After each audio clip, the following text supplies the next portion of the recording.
Good morning. Hey, 2026 is just around the corner. Can you believe it? It is just around the corner. I want to share some things that I picked up from Bob Goff, an experience that he had in Afghanistan. In 1 John chapter 3, verse 16, it says, "This is how we know what love is. Jesus Christ laid down his life for us, and we ought to lay down our lives for our brothers and sisters." A lot of times we have this warm, kind of fuzzy idea of what love is.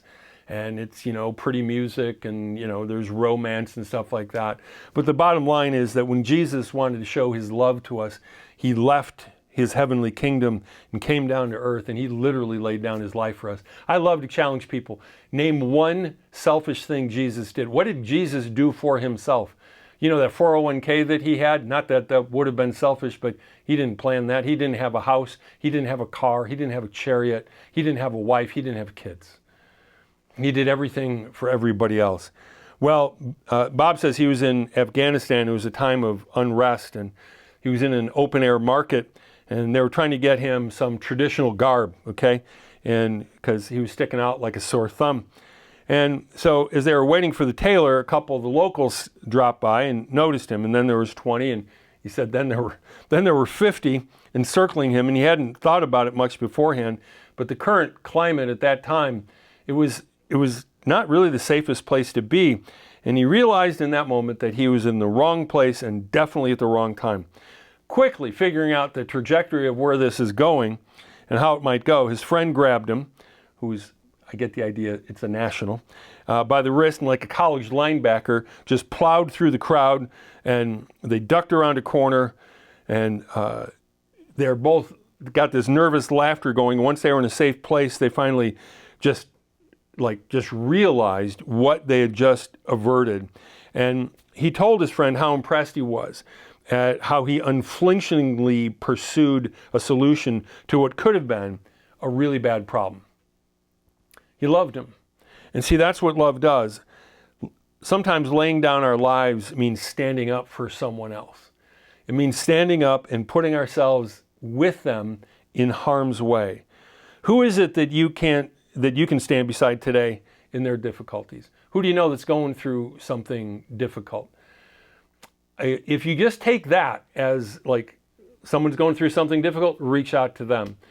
Pastors are called upon to do that. Just visit people in hospitals and nursing homes, things like that. But all of us can do those things. And one of the things that I found is that long before I was a pastor, if I did those kinds of things, people even appreciated it more because it wasn't my job, it wasn't my calling, it wasn't like I had to. But man, when you do stuff because you want to, well, love is sacrifice. It really is. Maybe it's a person who was once in leadership or had some kind of esteemed position, but maybe they messed up.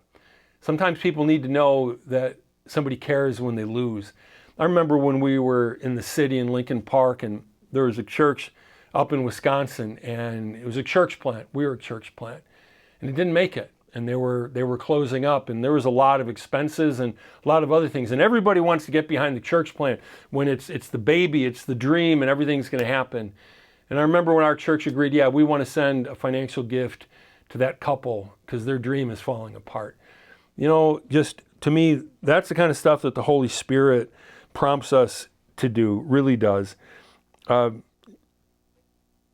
Sometimes it's easy to love people, like I say, when they're winning, right?